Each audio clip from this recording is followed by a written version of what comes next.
ꯑꯍꯥꯟꯕꯃꯛꯇꯗ ꯂꯦꯟ eight story ꯇꯥꯕꯤꯔꯤꯕꯁꯤꯡꯕꯨ James ꯍꯦꯒꯨꯔꯖꯝꯅ ꯇꯔꯥꯝꯅ ꯆꯨꯕꯒ ꯂꯣꯏꯅꯅ ꯀꯣꯛꯅ ꯈꯨꯔꯨꯝꯖꯔꯤ ꯉꯁꯤꯁꯨ ꯄꯨꯗꯨꯅ ꯂꯥꯛꯆꯔꯤ ꯏꯟꯁꯄꯦꯛꯇꯔ ꯇꯌꯥꯏ 85 ꯁꯨꯕ ꯇꯥꯡꯀꯛ ꯃꯃꯥꯡꯒꯤ ꯇꯥꯡꯀꯛꯇ ꯇꯥꯕꯤꯈ꯭ꯔꯦ ꯄꯤꯛꯂꯤꯕꯤ ꯆꯍꯤ 9 ꯈꯛꯇ ꯉꯥꯏꯔꯤꯕꯤ ꯄꯤꯡꯀꯤ ꯈꯨꯡꯒꯪ ꯑꯗꯨꯗ ꯂꯩꯕ ꯒꯣꯔꯣꯕꯒꯤ ꯃꯆꯥꯅꯨꯄꯥ ꯀꯣꯟꯗꯨꯝꯅ ꯃꯃꯥꯟꯅꯕ ꯑꯅꯤꯒ ꯂꯣꯏꯅꯅ ꯏꯖꯠ ꯃꯥꯡꯍꯟꯈꯤ ꯑꯃꯗꯤ ꯃꯐꯝ ꯑꯗꯨꯗ ꯑꯉꯥꯡ ꯑꯗꯨꯕꯨ ꯍꯨꯟꯗꯣꯛꯂꯝꯈꯤ ꯃꯁꯤꯒꯤ ꯃꯇꯨꯡꯗ ꯑꯄꯣꯛꯄ ꯃꯄꯥ ꯊꯧꯕ ꯑꯃꯗꯤ ꯁꯥꯟꯇꯤꯅ ꯑꯉꯥꯡ ꯑꯗꯨꯕꯨ ꯍꯣꯁꯄꯤꯇꯥꯜꯗ ꯄꯨꯔꯛꯈꯤ ꯑꯃꯗꯤ ꯃꯍꯥꯛꯀꯤ ꯄꯨꯟꯁꯤ ꯀꯟꯅꯕ ꯍꯣꯠꯅꯈꯤ ꯑꯁꯨꯝꯅ ꯃꯊꯪꯒꯤ ꯅꯨꯃꯤꯠꯇ ꯏꯟꯁꯄꯦꯛꯇꯔ ꯇꯌꯥꯏ ꯒꯥꯎꯃꯩ ꯁꯔ ꯆꯪꯁꯤꯜꯂꯣ ꯃꯃꯥ ꯃꯄꯥꯒꯤ ꯁ꯭ꯇꯦꯠꯃꯦꯟꯠ ꯑꯝꯇ ꯂꯧꯔꯨꯁꯤ ꯁꯔ ꯃꯈꯣꯏꯒꯤ ꯃꯃꯥ ꯃꯄꯥꯗꯣ ꯑꯁꯤꯗ ꯂꯩꯔꯦ ꯁꯔ ꯃꯈꯣꯏ ꯀꯧꯔꯛꯁꯤꯔꯥ ꯁꯔ ꯒꯥꯎꯃꯩ ꯁꯤꯗ ꯀꯧꯊꯣꯔꯛꯑꯣ ꯃꯄꯥꯟꯗ ꯁꯥꯔꯇꯦꯅ ꯅꯈꯣꯏꯕꯨ ꯀꯧꯔꯤ ꯉꯔꯥꯡꯒꯤ ꯊꯣꯛꯈꯤꯕ ꯊꯧꯗꯣꯛꯗꯨꯒꯤ ꯃꯇꯥꯡꯗꯀꯣ ꯁꯥꯔꯇꯦꯅ ꯅꯈꯣꯏꯗ ꯋꯥ ꯈꯔ ꯈꯪꯅꯤꯡꯕ ꯃꯥꯜꯂꯦ ꯑꯃꯨꯛꯇ ꯂꯥꯛꯄꯤꯌꯨ ꯍꯣꯏ ꯁꯥꯟꯇꯤ ꯑꯩ ꯑꯃꯨꯛꯇ ꯊꯣꯛꯈꯤꯒꯦ ꯃꯣꯏ ꯄꯥꯕꯨꯡ ꯍꯧꯖꯤꯛꯐꯥꯎ ꯀꯔꯤꯅꯣ ꯑꯩꯈꯣꯏꯅ ꯇꯧꯒꯗꯧꯔꯤꯕꯁꯦ ꯁꯥꯟꯇꯤ ꯑꯁꯨꯝꯕꯒꯤꯁꯨ ꯏꯁꯣꯔ ꯂꯩꯕꯅꯤ ꯍꯧꯖꯤꯛꯇꯤ ꯀꯔꯤ ꯎꯄꯥꯏ ꯂꯩ ꯏꯆꯥꯒꯤ ꯄꯨꯟꯁꯤ ꯀꯟꯕ ꯇꯥꯕꯅꯤ ꯑꯗꯨꯒ ꯏꯆꯥꯒꯤ ꯄꯨꯟꯁꯤꯕꯨ ꯃꯥꯡꯍꯟꯈꯤꯕ ꯃꯈꯣꯏꯕꯨ ꯆꯩꯔꯥꯛ ꯐꯪꯅꯕ ꯍꯣꯠꯅꯕ ꯇꯥꯕꯅꯤ ꯃꯣꯏ ꯄꯥꯕꯨꯡ ꯃꯈꯣꯏꯕꯨ ꯁꯣꯏꯗꯅ ꯆꯩꯔꯥꯛ ꯐꯪꯍꯟꯕꯤꯌꯨꯀꯣ ꯃꯈꯣꯏꯕꯨ ꯁꯣꯏꯗꯅ ꯆꯩꯔꯥꯛ ꯐꯪꯍꯟꯕꯤꯌꯨ ꯁꯥꯟꯇꯤ ꯑꯩꯉꯣꯟꯗ ꯊꯧꯅꯥ ꯄꯤꯌꯨ ꯀꯔꯤꯒꯨꯝꯕ ꯑꯆꯨꯝꯕ ꯄꯨꯊꯣꯛꯇ꯭ꯔꯕꯁꯨ ꯑꯩꯒꯤ ꯄꯨꯟꯁꯤ ꯃꯥꯡꯂꯕꯁꯨ ꯃꯥꯡꯈꯤꯁꯅꯨ ꯑꯩꯅ ꯅꯉꯣꯟꯗ ꯊꯥꯖꯕ ꯄꯤꯔꯤ ꯑꯩꯒꯤ ꯏꯆꯥꯅꯨꯄꯤꯕꯨ ꯂꯩꯈꯥ ꯊꯥꯍꯟꯈꯤꯕ ꯑꯩꯒꯤ ꯏꯆꯥꯅꯨꯄꯤꯕꯨ ꯃꯥꯡꯍꯟꯈꯤꯕ ꯑꯩꯅ ꯂꯦꯝꯅ ꯊꯥꯔꯣꯏ ꯑꯩ ꯁꯤꯔꯕꯁꯨ ꯁꯤꯒꯅꯤ ꯁꯒꯥꯏ ꯊꯛꯇ ꯀꯥꯗꯨꯅ ꯑꯩꯕꯨ ꯐꯥꯔꯁꯤ ꯇꯧꯗꯨꯅ ꯍꯥꯠꯀꯦ ꯍꯥꯏꯔꯕꯁꯨ ꯍꯥꯠꯆꯅꯨ ꯏꯆꯥꯅꯨꯄꯤꯒꯤꯗꯃꯛ ꯑꯩ ꯊꯣꯛꯈꯤꯒꯦ ꯗꯣꯛꯇꯔꯅ ꯀꯧꯔꯛꯑꯁꯨꯅꯦ ꯑꯩ ꯄꯨꯂꯤꯁꯀ ꯋꯥꯔꯤ ꯁꯥꯟꯅꯔꯤꯅ ꯅꯪ ꯈꯔ ꯇꯝꯃꯣ ꯑꯩ ꯊꯣꯛꯈꯤꯒꯦ ꯂꯥꯛꯈꯤꯌꯨ ꯁꯔꯅ ꯅꯈꯣꯏꯕꯨ ꯉꯥꯏꯗꯨꯅ ꯂꯩꯔꯤ खर थुनम तो लापियो ꯂꯩ ꯂꯩ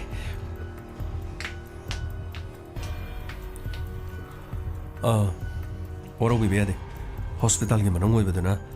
ꯋꯥꯔꯤ ꯁꯥꯟꯅꯕꯁꯤ ꯃꯅꯨꯡꯗ ꯁꯥꯟꯅꯕ ꯅꯨꯡꯉꯥꯏꯔꯣꯏꯗꯧꯕ ꯑꯗꯨꯅ ꯁꯤ ꯃꯄꯥꯟꯗ ꯋꯥꯔꯤ ꯁꯥꯟꯅꯁꯤꯅ ꯇꯧꯕꯅꯤ ꯊꯧꯗꯣꯛꯁꯤꯒꯤ ꯃꯇꯥꯡꯗ ꯑꯩ ꯌꯥꯝ ꯅꯨꯡꯉꯥꯏꯇꯦ ꯑꯩ ꯉꯔꯥꯡ ꯃꯐꯝꯁꯤꯗꯒꯤ ꯍꯟꯈ꯭ꯔꯒ ꯑꯩ ꯇꯨꯝꯕ ꯌꯥꯗꯦ ꯅꯈꯣꯏꯅ ꯑꯣꯏꯔꯝꯒꯗꯕ ꯅꯈꯣꯏꯅ ꯐꯥꯔꯝꯒꯗꯕꯗꯣ ꯑꯩꯒꯤ ꯊꯃꯣꯏꯁꯤꯗ ꯌꯥꯝꯅ ꯅꯨꯡꯉꯥꯏꯇꯕ ꯐꯥꯎꯏ ꯑꯗꯨꯕꯨ ꯑꯩꯅ ꯈꯪꯅꯤꯡꯕꯗꯤ ꯍꯥꯏꯔꯤꯕ ꯏꯃꯨꯡꯁꯤꯒ ꯅꯈꯣꯏꯒ ꯀꯔꯤ ꯅꯨꯡꯉꯥꯏꯇꯕ ꯂꯩꯕꯒꯦ ꯍꯥꯏꯕꯗꯤ ꯅꯨꯡꯉꯥꯏꯅꯗꯕ ꯁꯦꯜ ꯊꯨꯝꯒꯤ ꯈꯟꯅ ꯆꯩꯅꯕ ꯀꯔꯤ ꯀꯔꯤ ꯑꯇꯣꯞꯄ ꯗꯤꯜ ꯑꯩꯈꯣꯏꯒ ꯊꯣꯛꯈꯤꯕ ꯂꯩꯒꯦ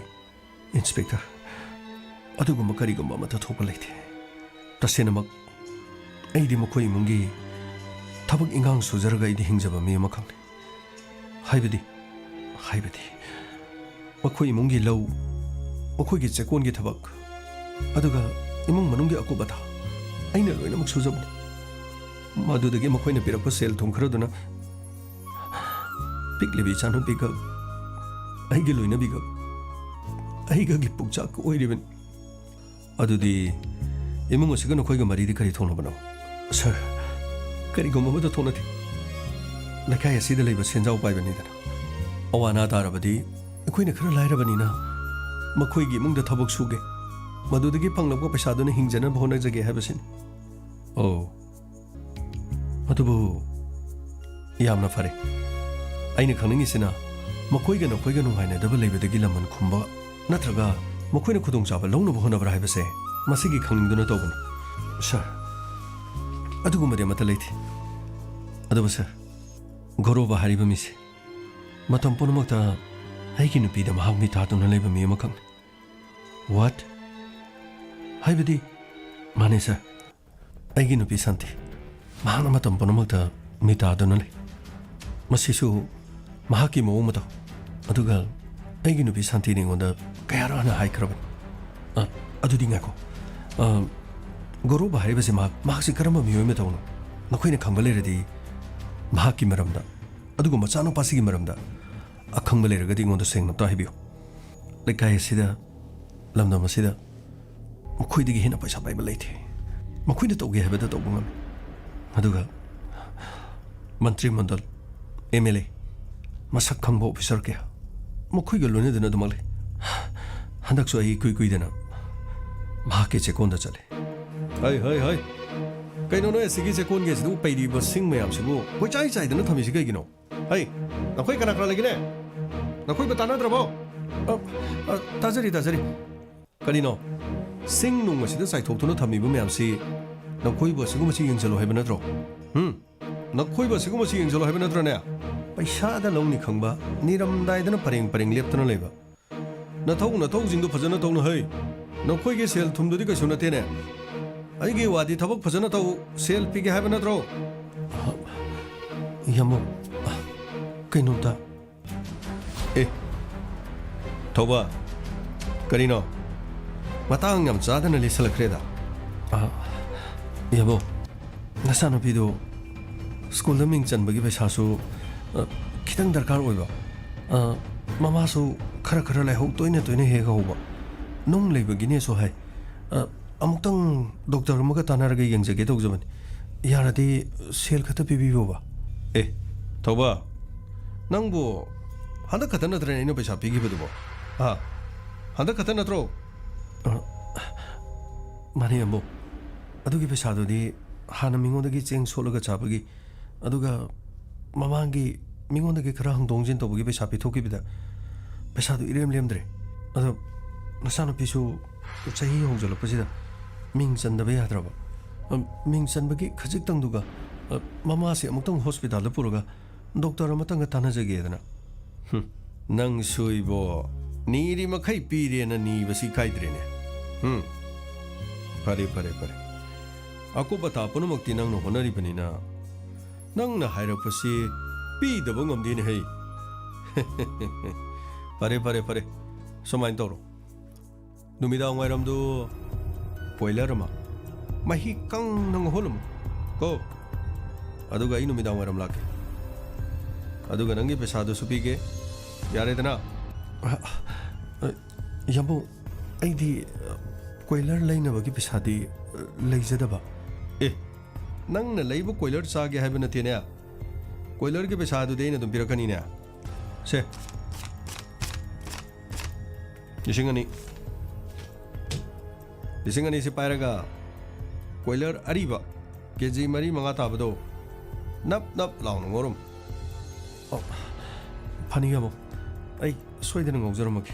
ꯍꯩ ꯑꯗꯨꯒ ꯅꯪꯅ ꯑꯣꯄꯥ ꯁꯥꯗꯅꯅꯦ ꯅꯪꯅ ꯉꯧꯔꯝꯕ ꯌꯥꯔꯣꯏꯀꯣ ꯏꯅꯥꯎꯅꯨꯄꯤꯕꯨ ꯉꯧꯍꯜꯂꯝꯃꯨ ꯏꯅꯥꯎꯅꯨꯄꯤ ꯁꯥꯟꯇꯤꯅ ꯉꯧꯕꯁꯤ ꯍꯥꯎꯏꯅꯦ ꯍꯩ ꯈꯪꯉꯦꯗꯅ ꯐꯅꯤ ꯌꯥꯝꯕꯨ ꯑꯩ ꯁꯣꯏꯗꯅ ꯇꯧꯖꯔꯝꯃꯒꯦ ꯆꯂꯣ ꯑꯗꯨꯒ ꯑꯩ ꯋꯥꯍꯩꯒꯦ ꯄꯪꯊꯦꯡꯕ ꯌꯥꯔꯣꯏ ꯑꯩ ꯌꯥꯝ ꯉꯟꯅ ꯂꯥꯛꯀꯅꯤ ꯑꯗꯨꯒ ꯑꯩ ꯄꯣꯊꯥꯐꯝ ꯂꯩꯇꯦ ꯍꯣꯔꯦꯟꯁꯨ ꯑꯩ ꯃꯗꯨ ꯆꯥꯕ ꯂꯣꯏꯔꯒ ꯅꯈꯣꯏꯗ ꯈꯔ ꯀꯨꯏꯅ ꯂꯩꯒꯅꯤꯀꯣ ꯐꯅꯤ ꯌꯥꯝꯕꯨ ꯑꯗꯨꯗꯤ ꯑꯩ ꯁꯦꯝ ꯁꯥꯔꯨꯅꯕ ꯇꯧꯖꯔꯝꯃꯒꯦ ꯆꯂꯣ ꯐꯅꯤ ꯌꯥꯝꯕꯨ ꯑꯩ ꯆꯠꯆꯔꯨꯈꯤꯒꯦ ꯁꯥꯟꯇꯤꯅ ꯉꯧꯕ ꯀꯣꯏꯂꯔꯗꯨꯗꯤ ꯍꯥꯎꯈ꯭ꯔꯕꯅꯤ ꯁꯩꯇ ꯑꯣꯏꯕ ꯃꯃꯤꯡ ꯍꯦꯛ ꯇꯥꯕꯗ ꯃꯐꯝ ꯑꯁꯤꯗ ꯑꯩꯁꯦ ꯇꯤꯡ ꯂꯥꯎꯅ ꯁꯥꯎꯔꯝꯃꯕꯅꯤ ꯑꯗꯨꯕꯨ ꯁꯥꯎꯕꯁꯤ ꯈꯪꯍꯦꯛ ꯅꯦꯝꯊꯈ꯭ꯔꯦꯗꯅ ꯐꯖꯕ ꯒꯥꯏꯁꯤꯅ ꯐꯖꯕꯁꯤꯁꯨ ꯑꯣꯟꯊꯣꯛꯅ ꯐꯖꯈ꯭ꯔꯦꯅꯤ ꯄꯨꯛꯅꯤꯡ ꯑꯁꯦ ꯈꯣꯏꯔꯥꯡ ꯈꯣꯏꯁꯥꯎꯅꯔꯝꯕꯗꯨ ꯂꯣꯏꯅ ꯐꯈ꯭ꯔꯦꯅꯦꯁꯦ ꯑꯗꯨꯕꯨ ꯑꯩꯅ ꯈꯜꯂꯤꯕꯁꯤꯒ ꯃꯍꯥꯛꯀꯤ ꯅꯨꯄꯤ ꯁꯥꯟꯇꯤꯅ ꯈꯜꯂꯤꯕꯁꯤꯒꯗꯤ ꯏꯆꯥꯟ ꯆꯥꯟꯅꯧ ꯍꯥꯏꯕ ꯌꯥꯗ꯭ꯔꯦꯅꯤ ꯃꯕꯨꯡꯉꯣ ꯑꯩꯅ ꯍꯥꯏꯕꯗ ꯌꯥꯗ꯭ꯔꯕꯗꯤ ꯃꯁꯥꯒꯤ ꯃꯥꯡꯖꯒꯗꯕ ꯉꯥꯛꯇꯅꯤꯗ ꯑꯁꯨꯝꯅ ꯁꯥꯔ ꯃꯍꯥꯛꯅ ꯄꯩꯁꯥ ꯄꯤꯔꯛꯄꯗꯒꯤ ꯑꯩ ꯌꯦꯟ ꯀꯣꯏꯂꯔ ꯂꯩꯕ ꯆꯠꯈꯤ ꯑꯩ ꯊꯕꯛ ꯆꯠꯊꯣꯛꯂꯝꯒꯅꯤ ꯑꯩ ꯂꯩꯔꯝꯂꯣꯏ ꯍꯥꯏꯕ ꯈꯪꯅ ꯑꯩꯅ ꯃꯥꯒꯤ ꯌꯨꯝꯗ ꯊꯕꯛ ꯁꯨꯍꯧꯔꯤ ꯑꯩ ꯂꯩꯇꯦ ꯈꯪꯅ ꯑꯩꯒꯤ ꯌꯨꯝꯗ ꯆꯪꯗꯨꯅ ꯑꯩꯒꯤ ꯅꯨꯄꯤꯗ ꯑꯩ ꯂꯩꯕ꯭ꯔꯥ ꯍꯥꯏꯗꯨꯅ ꯇꯠꯇꯅ ꯍꯪꯕ ꯂꯥꯛꯏ ꯅꯨꯃꯤꯠ ꯑꯗꯨꯁꯨ ꯑꯩꯅ ꯌꯦꯟ ꯑꯗꯨ ꯂꯩꯕ ꯆꯠꯈ꯭ꯔꯤꯉꯩꯗ ꯃꯥꯅ ꯌꯨꯝ ꯑꯗꯨꯗ ꯂꯥꯛꯈꯤ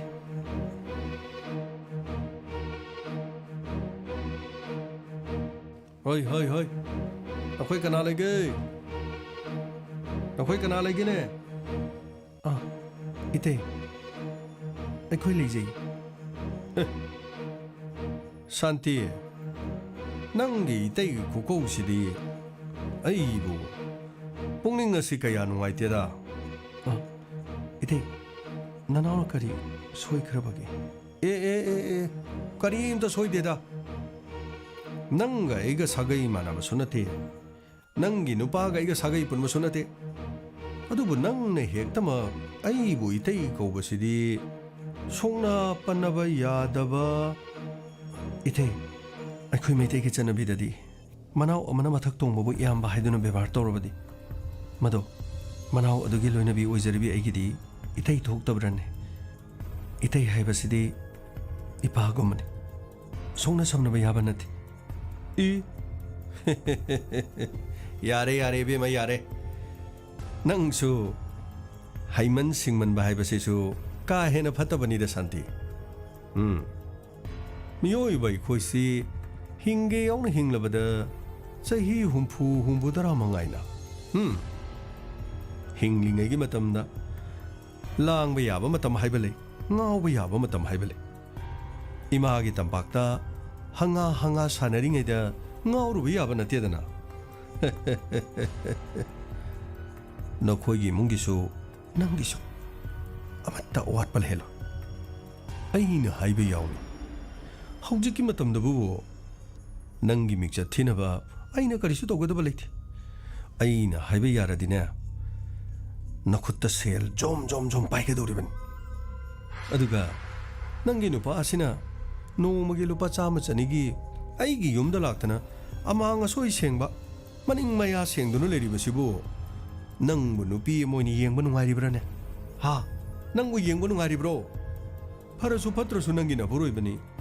ꯅꯪꯅ ꯅꯈꯨꯠꯇ ꯁꯦꯜꯗꯨ ꯖꯣꯝ ꯊꯣꯛꯂꯕꯗꯤ ꯅꯄꯨꯔꯣꯏꯕꯁꯤ ꯅꯨꯡꯉꯥꯏꯅ ꯊꯝꯕ ꯌꯥꯏꯗꯅ ꯏꯊꯦ ꯁꯦꯜ ꯍꯥꯏꯕꯁꯤꯒꯤ ꯃꯒꯨꯟ ꯑꯩꯁꯨ ꯆꯞ ꯆꯥꯅ ꯈꯪꯖꯩ ꯑꯗꯨꯕꯨ ꯏꯇꯩ ꯄꯨꯟꯁꯤꯗ ꯍꯤꯡꯕꯗ ꯁꯦल हाइबसे यामना तंगाई फदना चंगी हाइदुना इसागी इज्जत पुलुंगाई दा हप्तुनि योनगदबदि ननाव एदि नचदि हिते इ नंगी वाही सिदि अदुदि इमुंग असिदा इबु खोंगुल तारगनु सिनि अदुगा नंगी नपुरुइ बनाइगी मफम असिदा थबक सुबा लाक्तुना नोंमगी नबुक थन्नब चारि बसि थबक सुलगनु सिनिना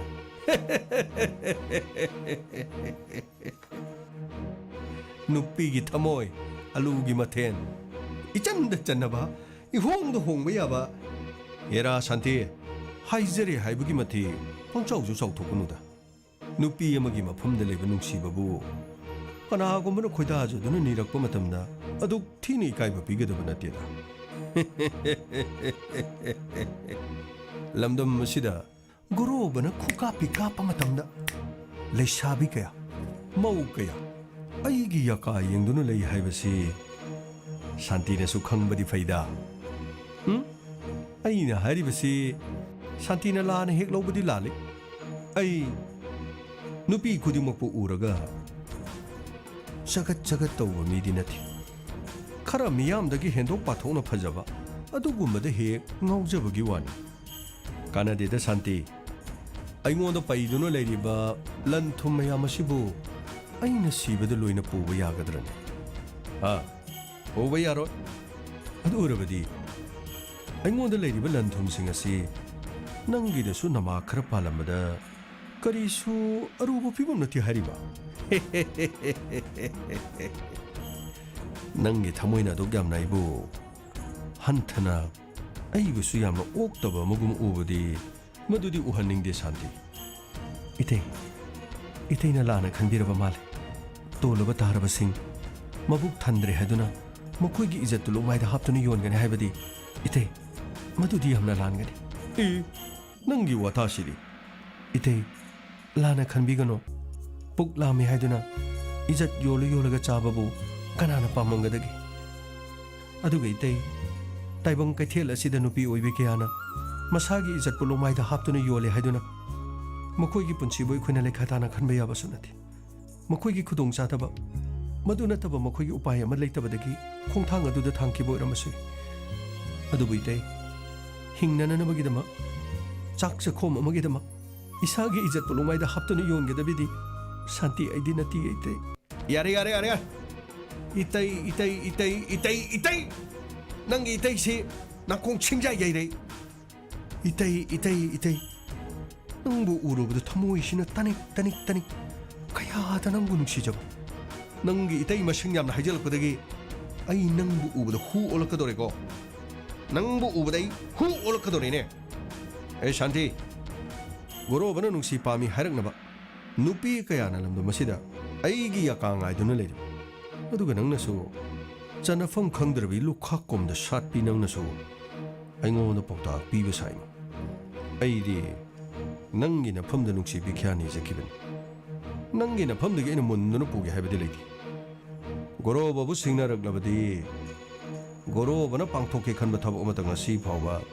ꯀꯅꯥꯃꯠꯇꯅ ꯊꯤꯡꯕ ꯉꯝꯗ꯭ꯔꯦ ꯑꯩꯅ ꯁꯦꯡꯅ ꯐꯖꯅ ꯍꯥꯏꯔꯤꯁꯤꯅꯤ ꯑꯩꯅ ꯍꯥꯏꯕ ꯌꯥꯎ ꯑꯩꯅ ꯍꯥꯏꯕ ꯌꯥꯔꯕꯗꯤ ꯅꯪꯒꯤ ꯅꯔꯟꯅ ꯊꯨꯝ ꯑꯋꯥꯠꯄ ꯂꯩꯔꯣꯏ ꯅꯪꯒꯤ ꯅꯨꯄꯥꯁꯤꯒꯤꯗꯤ ꯀꯔꯤꯁꯨ ꯈꯜꯂꯨ ꯌꯨꯝꯗ ꯊꯕꯛ ꯑꯃ ꯁꯨꯍꯜꯂꯒ ꯄꯨꯡ ꯀꯌꯥ ꯊꯕꯛ ꯑꯗꯨ ꯂꯣꯏꯗꯕ ꯌꯥꯗꯦ ꯍꯥꯏꯅ ꯑꯍꯤꯡ ꯆꯨꯞꯄ ꯁꯨꯍꯜꯂꯕꯁꯨ ꯑꯩꯅ ꯉꯝꯃꯤ ꯅꯪꯅ ꯏꯪꯒꯤꯠ ꯑꯗꯨꯗ ꯄꯤꯌꯨ ꯅꯪꯅ ꯑꯩꯕꯨ ꯍꯦꯛ ꯅꯤꯡꯁꯤꯡꯂꯛꯄ ꯃꯇꯝꯗ ꯅꯪꯒꯤ ꯅꯃꯥꯡꯗ ꯂꯦꯞꯄ ꯉꯝꯕ ꯒꯣꯔꯣꯕꯅꯤꯅꯦ 이태이 와ꯐꯝ ꯑꯗꯨꯒꯤꯗꯃꯛꯇꯗꯤ ꯋꯥꯔꯧꯕꯤꯒꯅꯨ ꯑꯗꯨꯒ ꯑꯔꯨꯕ ꯋꯥꯐꯝ ꯂꯩꯔꯕꯗꯤ ꯃꯈꯣꯏ ꯄꯥꯕꯨꯡꯒ ꯁꯥꯟꯅꯕꯤꯔꯣ 이태이 ꯑꯩ ꯏꯃꯨꯡꯗ ꯊꯕꯛ ꯈꯔ ꯂꯩꯖꯩ ꯏꯃꯨꯡꯗ ꯑꯝꯇ ꯆꯪꯖꯔꯨꯈꯤꯒꯦ ꯀꯔꯤ ꯀꯌꯥꯗ ꯎꯁꯤꯠ ꯊꯑꯣꯏꯗ꯭ꯔꯤꯕꯅꯣ ꯌꯦꯡꯉꯨꯅꯦ ꯃꯥꯅ ꯊꯣꯡꯕ ꯌꯦꯟ ꯑꯗꯨ ꯆꯥꯒꯅꯤ ꯍꯥꯏꯗꯨꯅ ꯂꯥꯛꯂꯤꯕꯩꯕꯨ ꯑꯩ ꯑꯔꯦꯝꯕ ꯆꯥꯕ ꯂꯥꯛꯄ ꯅꯠꯇꯦꯅꯦ ꯍꯩ 이몽ꯗꯒꯥꯏꯁꯨ ꯆꯪꯖꯈꯤꯕ ꯁꯥꯔꯤ ꯐꯔꯦ ꯉꯁꯤꯒꯤꯗꯤ ꯌꯦꯟꯗꯣ ꯅꯈꯣꯏ ꯊꯣꯡꯉꯒ ꯆꯥꯖꯔꯣ ꯑꯗꯨꯒ ꯅꯪꯒꯤ ꯅꯨꯄꯥꯗꯣ ꯍꯌꯦꯡ ꯑꯩꯒꯤ ꯌꯨꯝꯗ ꯊꯕꯛ ꯁꯨꯕ ꯊꯥꯔꯛꯄ ꯌꯥꯔꯣꯏ ꯀꯔꯤꯒꯨꯝꯕ ꯊꯕꯛ ꯁꯨꯕ ꯊꯥꯔꯛꯄ ꯇꯥꯔꯒꯗꯤ ꯃꯅꯝ ꯑꯗꯨ ꯋꯥꯁ ꯁꯥꯖꯩꯅ ꯀꯥꯔꯟ ꯆꯤꯡꯉꯒ ꯐꯨꯔꯒ ꯊꯥꯔꯛꯀꯅꯤ ꯍꯥꯏꯕꯁꯦ ꯅꯪ ꯉꯁꯤꯗꯤ ꯈꯪ ꯑꯩ ꯆꯠꯂꯦꯀꯣ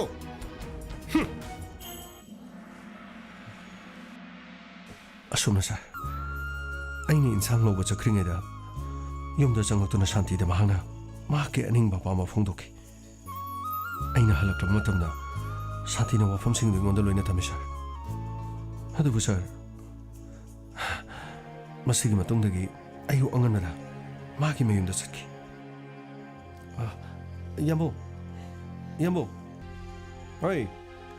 ꯅꯈꯣꯏꯕꯨ ꯒꯥꯔꯤꯗꯨꯕꯨ ꯈꯔ ꯌꯦꯡꯁꯜꯂꯨ ꯌꯥꯗ꯭ꯔꯅꯤ ꯅꯈꯣꯏꯕꯨ ꯒꯥꯔꯤꯗꯨ ꯈꯔ ꯌꯦꯡꯁꯜꯂꯨ ꯌꯥꯗ꯭ꯔꯣ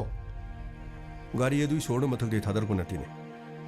ꯌꯥꯝꯅ ꯋꯥꯅ ꯇꯥꯜꯂꯒ ꯒꯥꯔꯤꯁꯤꯡ ꯑꯗꯨ ꯂꯩꯈ꯭ꯔꯦ ꯅꯈꯣꯏꯅ ꯑꯩ ꯈꯪꯗꯅꯕ ꯍꯣꯠꯅꯔꯒ ꯑꯇꯣꯞꯄ ꯃꯐꯝꯗ ꯆꯠꯂꯒ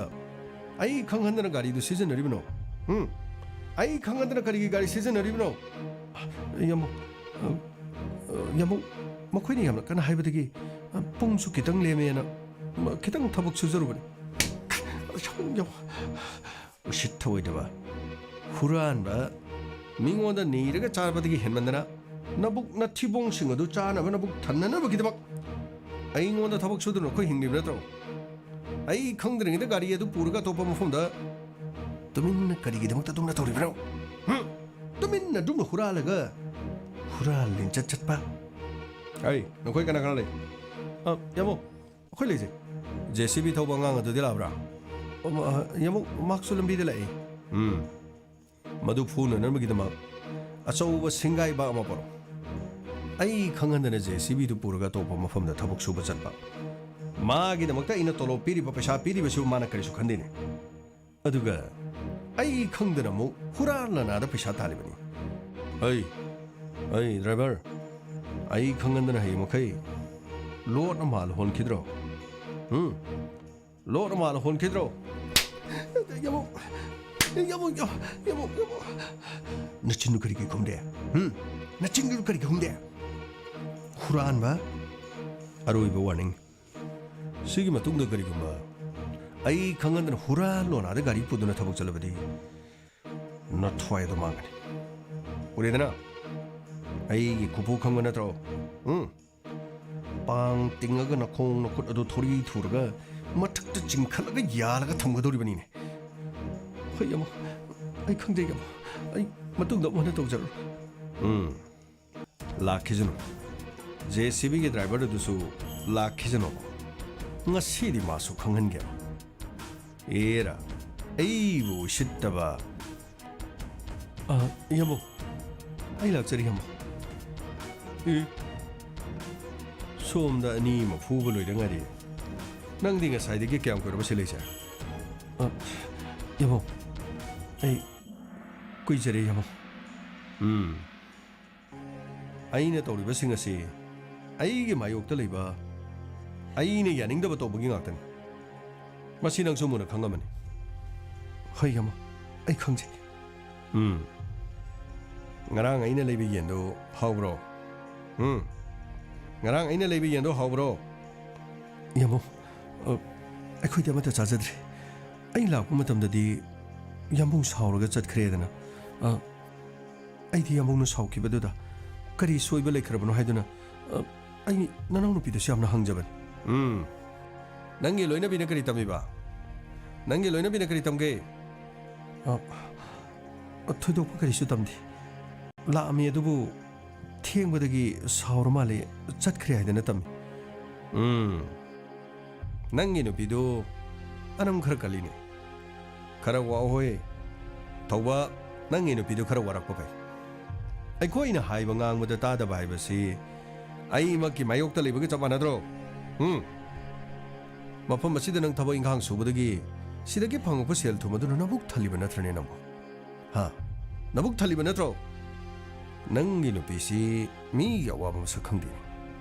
ꯃꯥꯅ ꯈꯜꯂꯤꯕ ꯋꯥꯈꯟꯗꯨꯕꯨ ꯀꯔꯤꯅꯣ ꯃꯥꯅ ꯈꯜꯂꯤꯕ ꯋꯥꯈꯟꯗꯨꯕꯨ ꯀꯔꯤꯅꯣꯕ ꯌꯥꯝꯕꯣ ꯑꯩ ꯍꯣꯔꯦꯟ ꯃꯇꯤꯛ ꯆꯥꯅ ꯋꯥꯔꯛꯆꯒꯦ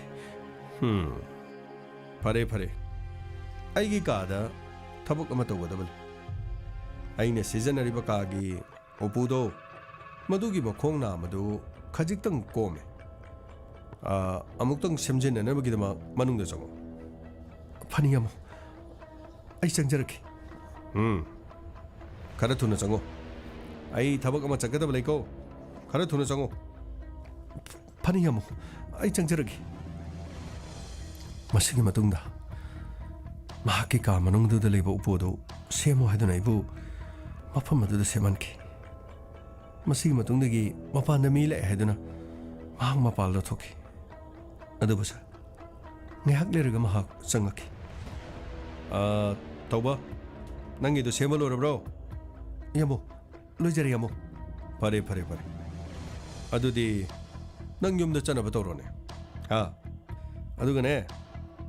ꯅꯪꯒꯤ ꯅꯨꯄꯤꯗꯨ ꯋꯥꯔꯤ ꯈꯔ ꯁꯥꯎꯅꯤ ꯒ꯭ꯌꯥꯟ ꯈꯔ ꯇꯥꯍꯜꯂꯨ ꯅꯪꯕꯨ ꯀꯌꯥꯝ ꯀꯨꯏꯅ ꯃꯐꯝ ꯑꯁꯤꯗ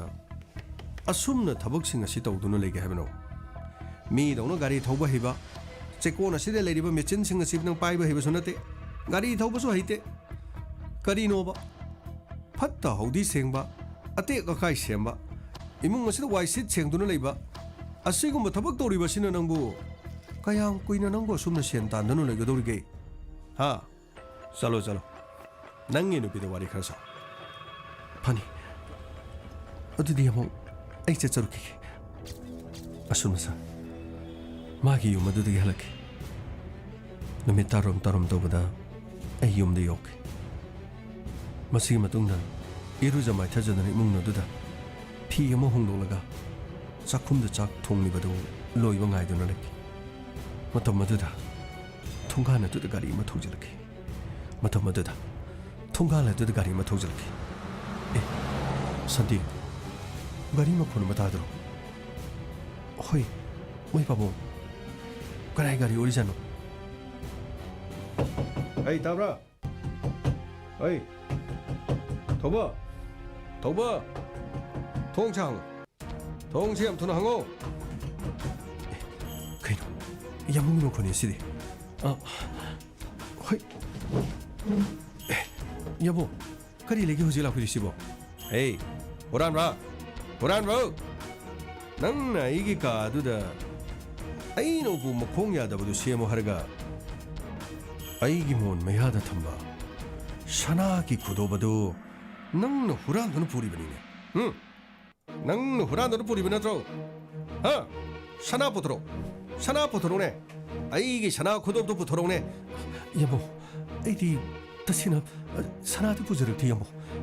ꯑꯩ ꯁꯅꯥ ꯂꯧꯖꯗꯤ ꯑꯩ ꯅꯅꯝꯗꯨ ꯇꯠꯂꯀꯥꯟꯗ ꯑꯔꯦꯝꯕꯗ ꯀꯔꯤꯁꯨ ꯀꯥꯟꯅꯔꯣꯏꯗꯕꯗꯅꯦ ꯁꯠ ꯁꯠ ꯄꯨꯊꯣꯔꯛꯑꯣꯀꯣ ꯌꯥꯝꯃꯣ ꯑꯁꯦꯡꯕꯅꯤ ꯑꯩ ꯇꯁꯦꯡꯅ ꯁꯅꯥ ꯈꯨꯗꯣꯞꯇꯣ ꯑꯩꯗꯤ ꯇꯁꯦꯡꯅ ꯄꯨꯖꯗꯕꯅꯤ ꯑꯩ ꯍꯨꯔꯥꯟꯕꯅ ꯍꯨꯏ ꯑꯁꯤ ꯀꯩꯗꯧꯉꯩꯗ ꯍꯥꯏꯔꯣꯏꯅꯦ ꯍꯨꯔꯥꯟꯕ ꯑꯃꯠꯇꯅ ꯍꯨꯏ ꯑꯁꯦ ꯀꯩꯗꯧꯉꯩꯗ ꯍꯥꯏꯔꯣꯏꯗꯕꯅꯤ ꯆꯩ ꯆꯥꯔꯀꯥꯟꯗ ꯆꯩ ꯆꯥꯔꯕ ꯃꯇꯨꯡꯗ ꯃꯥꯒꯤ ꯃꯔꯥꯜꯗꯨ ꯌꯥꯖꯔꯛꯄ ꯉꯥꯛꯇꯅꯤ ꯈꯪꯉꯦꯗꯅ ꯌꯥꯝ ꯊꯨꯅ ꯄꯨꯊꯣꯔꯛꯑꯣ ꯁꯅꯥꯒꯤ ꯈꯨꯗꯣꯞ ꯑꯗꯨ ꯄꯨꯊꯣꯔꯛꯑꯣ ꯌꯥꯝꯃꯣ ꯑꯩꯅ ꯍꯥꯏꯖꯔꯤꯕꯁꯤꯅꯤ ꯑꯩꯗꯤ ꯄꯨꯟꯁꯤꯗ ꯃꯤꯒꯤ ꯆꯦꯡ ꯃꯔꯨ ꯑꯃ ꯐꯥꯎꯕ ꯃꯤꯒꯤ ꯑꯌꯥꯕ ꯌꯥꯎꯗꯅ ꯑꯩꯗꯤ ꯄꯨꯖꯗꯦ ꯙꯔꯃ ꯌꯥꯝ ꯂꯩꯕꯩ ꯋꯥꯅꯤꯅꯦ ꯌꯥꯝꯅ ꯙꯔꯃ ꯂꯩꯕꯩ ꯋꯥꯅꯤꯅꯦ ꯑꯗꯨꯗꯤ ꯆꯥꯕ ꯊꯛꯄ ꯐꯪꯗꯗꯅ ꯆꯨꯗꯠꯅꯗꯅ ꯂꯩꯔꯤꯕ ꯀꯔꯤꯁꯨ ꯂꯩꯇꯕ ꯅꯪꯒꯨꯝꯕꯅ ꯃꯤꯒꯤ ꯆꯦꯡ ꯃꯔꯨ ꯑꯃ ꯐꯥꯎꯕ ꯃꯁꯥꯅ ꯌꯥꯗ꯭ꯔꯕꯗꯤ ꯂꯧꯗꯦ ꯍꯥꯏꯔꯕꯅꯤꯅ ꯑꯩꯒꯤ ꯀꯥꯏꯕ ꯉꯝꯗ꯭ꯔꯕ ꯃꯥꯜ ꯆꯥꯡ ꯂꯩꯔꯤꯕ ꯑꯩꯅ ꯅꯪꯒꯤ ꯅꯐꯝꯗ ꯂꯥꯛꯂꯒ ꯍꯥꯏꯔꯤꯕꯁꯤꯅꯗꯤ ꯑꯩꯁꯤ ꯑꯔꯥꯟꯕꯅꯤ ꯁꯤꯔꯣ ꯑꯩꯁꯤ ꯑꯔꯥꯟꯕꯅꯤ ꯁꯤꯔꯣ ꯑꯩ ꯅꯨꯄꯤ ꯅꯪꯒꯤ ꯅꯄꯨꯔꯣꯏꯕꯅ ꯍꯨꯔꯥꯟꯈꯤꯕ ꯁꯅꯥꯗꯨ ꯅꯪꯉꯣꯟꯗ ꯄꯤꯔꯝꯒꯅꯤꯅꯦ ꯀꯗꯥꯏ ꯁꯅꯥꯗꯨ ꯄꯨꯊꯣꯔꯛꯑꯣ ꯏꯊꯦ ꯀꯔꯤꯅꯣ ꯍꯥꯏꯕꯤꯔꯤꯕ ꯋꯥꯐꯝꯗꯨꯕꯨ ꯑꯁꯨꯛ ꯀꯨꯏꯅ ꯑꯩꯒꯤ ꯄꯨꯔꯣꯏꯕꯅ ꯏꯊꯩꯈꯣꯏꯒꯤ ꯌꯨꯝꯗ ꯊꯕꯛ ꯇꯧꯔꯛꯂꯤꯕꯁꯦ ꯑꯩꯅ ꯃꯐꯝ ꯑꯁꯤꯗ ꯃꯧ ꯑꯣꯏꯅ ꯂꯥꯛꯇ꯭ꯔꯤꯉꯩꯗꯒꯤ ꯏꯊꯩꯈꯣꯏꯒꯤ ꯊꯕꯛ ꯇꯧꯗꯨꯅ ꯂꯥꯛꯂꯕꯅꯤ ꯉꯁꯤ ꯐꯥꯎꯕꯗ ꯑꯩꯒ ꯂꯩꯃꯤꯟꯅꯕꯗ ꯑꯩꯒꯤ ꯄꯨꯔꯣꯏꯕꯅ ꯃꯁꯥꯅ ꯌꯥꯗꯅ ꯃꯤꯒꯤ ꯆꯦꯡ ꯃꯔꯨ ꯑꯃ ꯐꯥꯎ ꯂꯧꯗꯦ ꯍꯥꯏꯕꯁꯤ ꯑꯆꯨꯝꯕꯅꯤ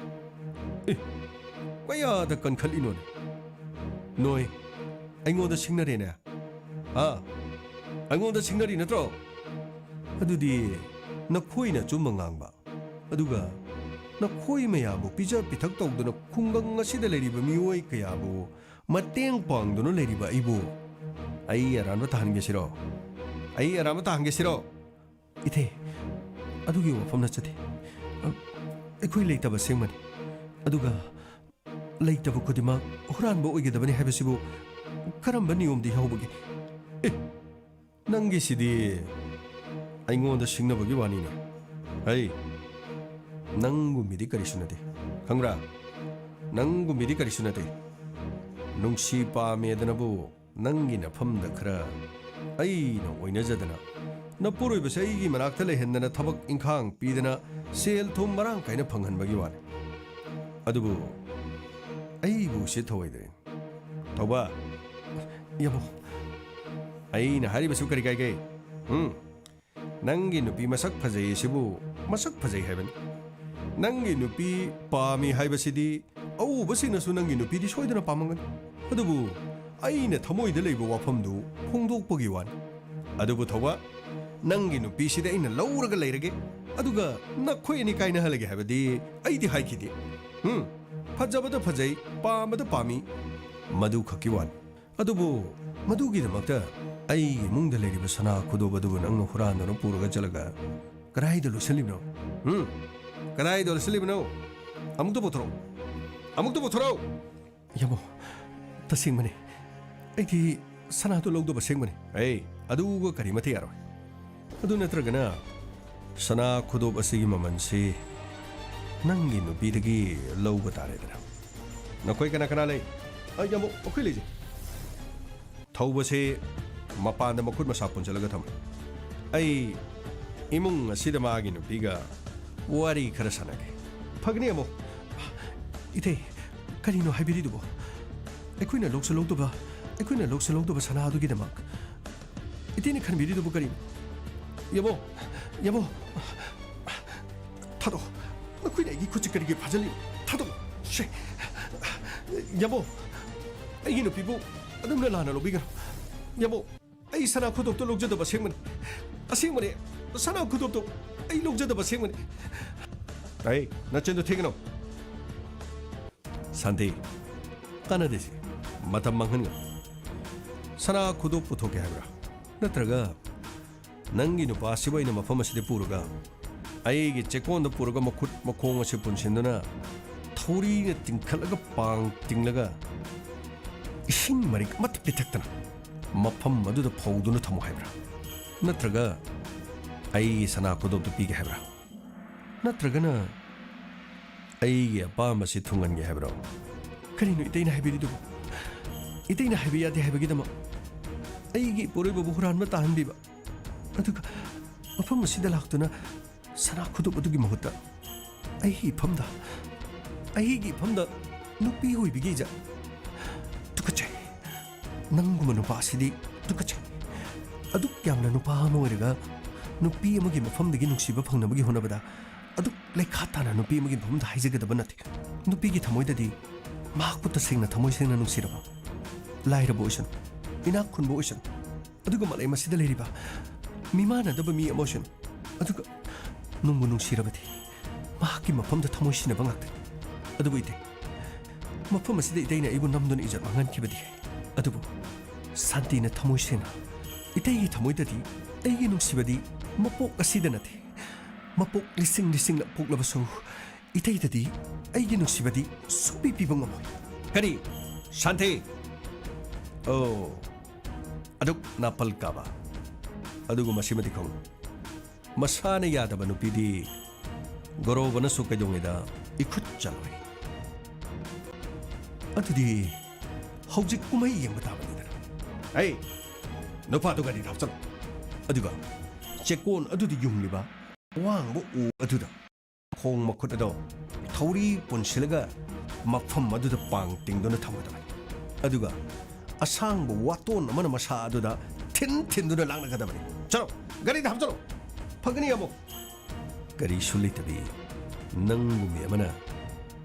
ꯑꯩꯒꯤ ꯏꯐꯝꯗ ꯑꯗꯨꯛ ꯆꯥꯎꯕ ꯅꯥꯄꯜ ꯑꯩꯅ ꯂꯦꯝꯅ ꯊꯥꯔꯣꯏ ꯍꯥꯏꯔꯤꯁꯤನಿ उशितवा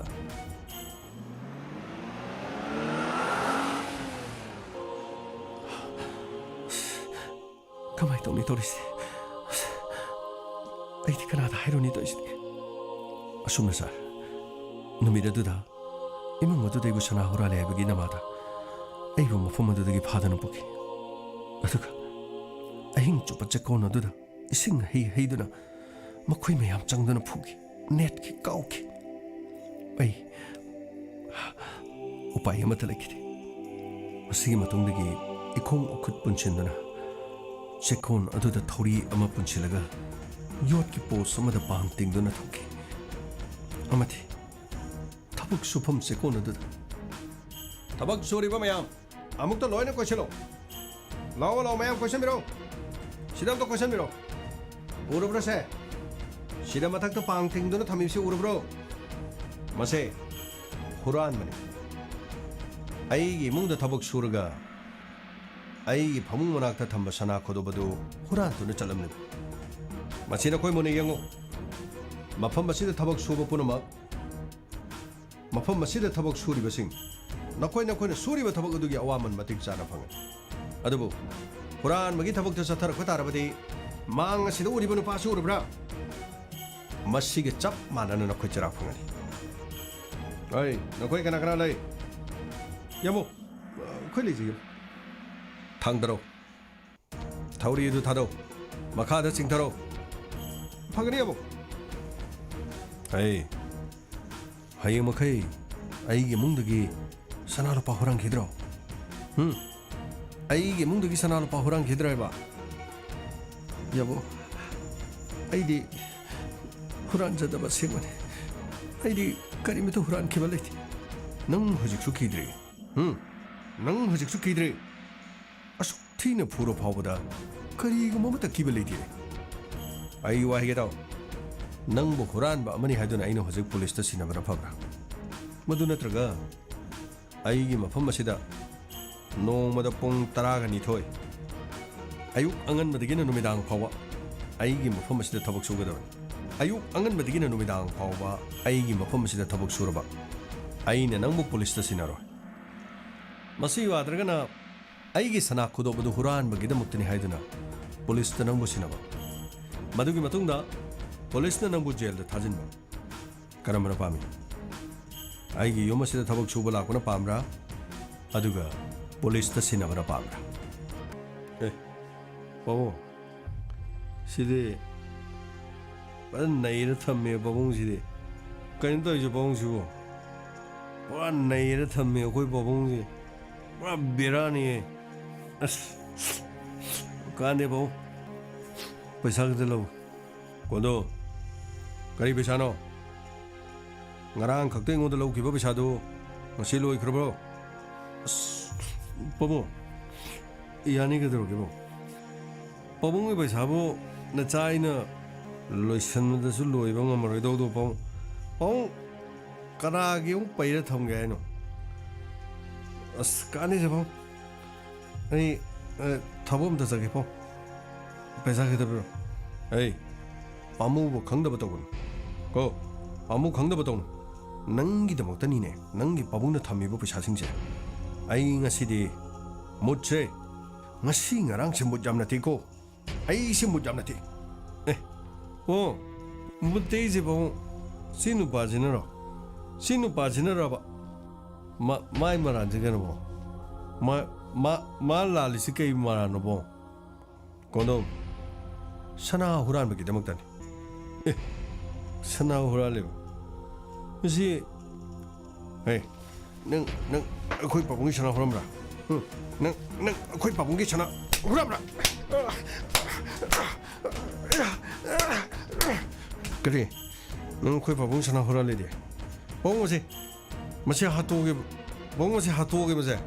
masi ne khaga ngasi halagi bawo hai tawno chiro ai hagilo sigumba kari sunna tabasi isana hatka da banati ne sigumba si halaga isa je la laikhradi na pai di mangjari da kari sunna tabasi sigumba gi da mai isa je la libiya banati ne se isa gi kano lupa kano asbang mangara tarar ko pero gale se yam ngana halo matam phate yam ngana halo ko asbang kain khaluras ni chahi hobugi khara lang khot ba khara taw ge taw ni bong na la no gi bjina ai nang bu no ngai de ge dum ngau du no le ni na sa do thak pa ngau bu na ta ba to pa tha ba khara taw ne as bong pun si ji hinging ge de no ngai tho ga da ne bong arei ba ngau ba arei ba no ngai tho ba kai su kai ba leite leitam moi leitam ni na arei ba khoi da arei ba tho bu gi mai leifam tho bu de sabang gi ngau bu ani kai no bong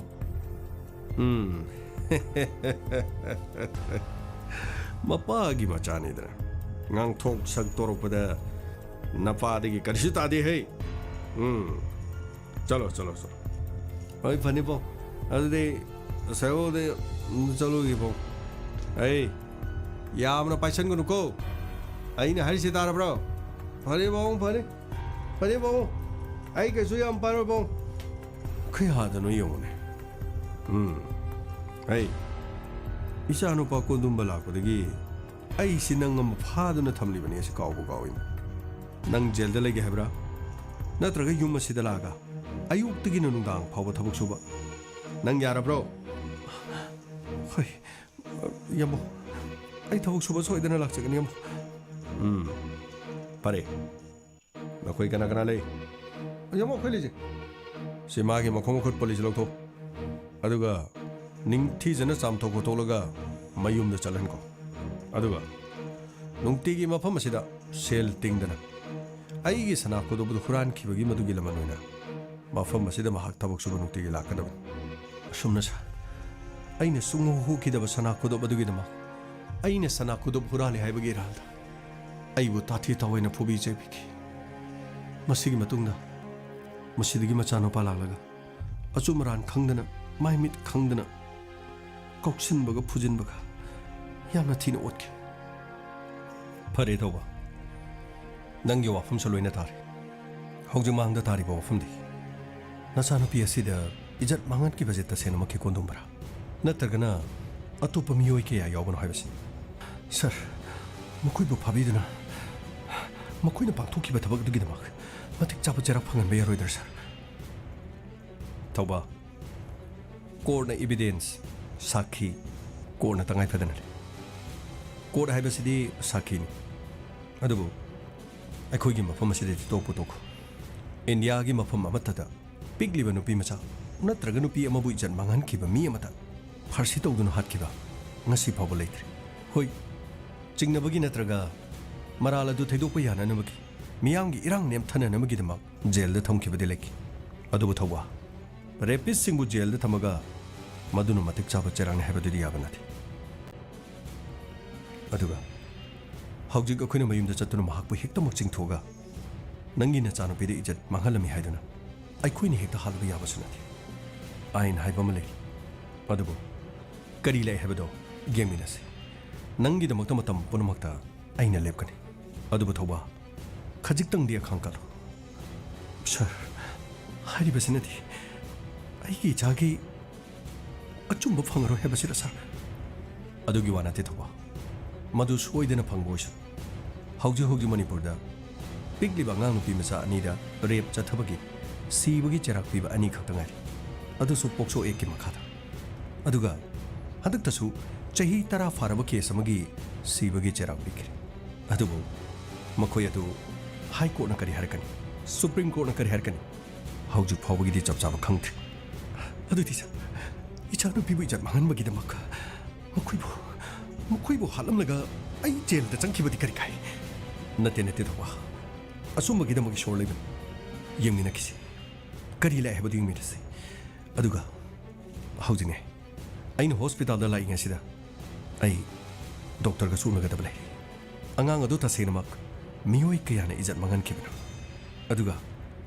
मखोइगी DNA अखोइना चिंगनरिबा मियोइसिंग मखोइगी DNA test तौर मतुंगदा अचुंब करी लाखदग हैबदो यंगिना किसी आइना हरिबसे नंग थाजो नंगीदमक्ता चुम्ब सोइदना पुथोकनी sir sir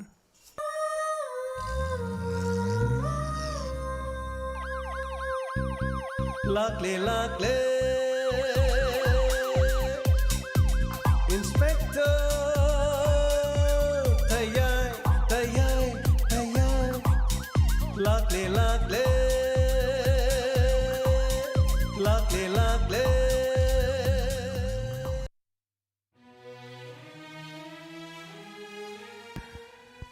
थगचरी ngasi thorम asida sarog yabiriba sing loinana correction amakata thamjoge hojik fawda rape case da ngasi fawba farsi tawduna hatkiba leitri haibase hoina sema kanda hojik fawba athuba matamda aidi numit yamna tenba matamda farsi tawduna hatkiba leitri haina haigedaban adana madu subject to correction please mayam punmakta natradi farsi tawra hatkidena ayeng mayamna comment thin ngangmirokani adana hojik fawbada thubu matamda tha numit kharani gi manungda farsi tawra hatkiba leitri achumani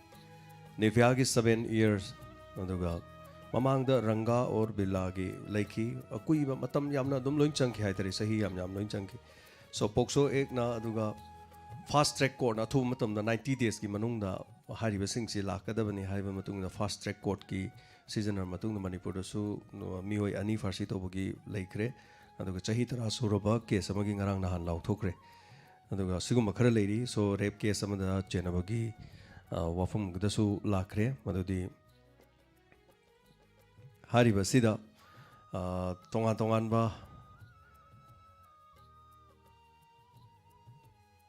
casing Matang दा हिजा बतारे अपीगनी अपन बथोकी बसेगी तमक सो हनाना थागचरी वारिसि मतंग दम लाक्चगे दुगा हायेंगी अखोइगी foundation day मियाम पन मै खोइना बार्टोन तोबो लेजेदे तोबोद दि radio ताबिरि busing the लापिउ हाइजबसिन नतन बिपुंग को देमुक्ता बार्टोन जेनजदे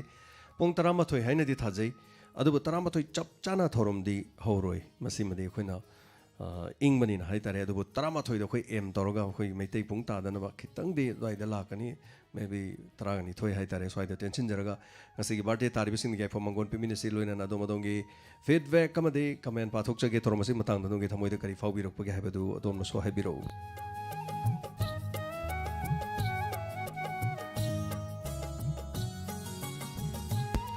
streamers अमसोय बिरिबा void up alias Nausa थागचरी क्याम गई अवांग लेकाइदगी नुक्सिरबै नावसिगी ngasi mapong numit yafamangol pizari Nirmala Thangjam daughter of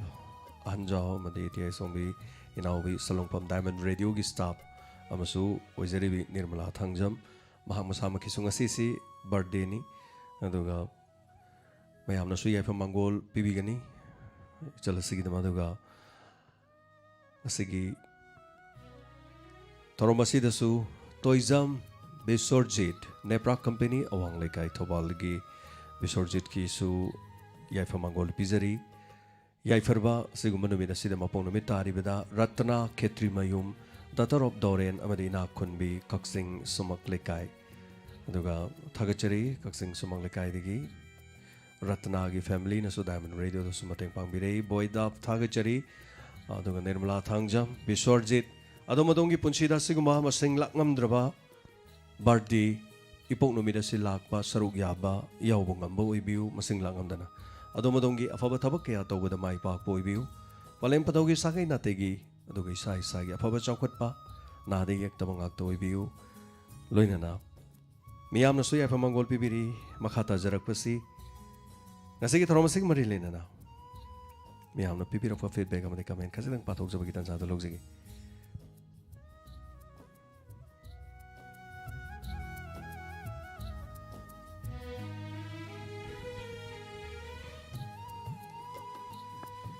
मसिगी हेक मपा तारुबा हानबगी पाजर के मथंग मथंग अदो मथक comment पापी रखते हाइबसिंग ममांगदे इबदो कॉपी तोरगे हेता पेस्ट तोक्सिनबिरो नावरेम नावबी थागचरी सर गोरोबगी वाखलोन से हौजिगी मतमदसु यावदब नते नुपी ओइबी होइगिदि चक्सिनना अखोई लेबना लेंद्रबलनि हाइजेगेन तापिरा चुमने नावरेम नावबी खुदोंग चाबा म लौननबगीदमा खुदोंग चाबा मतेंग पांगबा मतेंग अमा पांगबा मतेंग दुगी खुदोंग चाबा लौननब होनबा हाइबसे याम लेक्रे मसिगी वारीसी मयामनसु अफबरोमदो दुम लोक्सिनबियु हाइना खोइगी माइकेदसु तमजगी अदुगा वारीनी सागचबनी अदुबु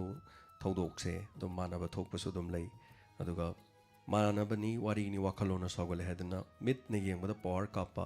खुत्तगी पावर कापगा पाइरगा मथक्ता चटपा अदुगुम वारी अमदे नते हाइबदि ड्रीम फैंटेसी ओइबा fantasy story अमनते